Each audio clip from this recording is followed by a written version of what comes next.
وحی اللہ کی طرف سے بھیجی گئی مخفی خبر کو کہتے ہیں جو ولی اور نبی دونوں کو ہوتی ہے۔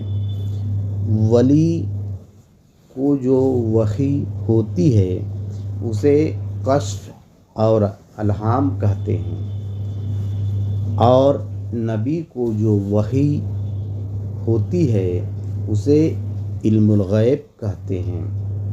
دونوں قرآنی نص سے ثابت ہے۔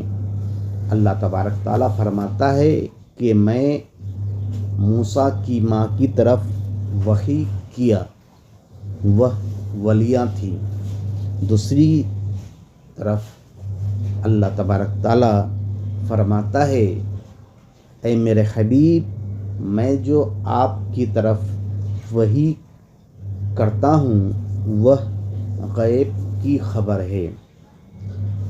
خبر اور علم ایک ہی معنی میں آتا ہے۔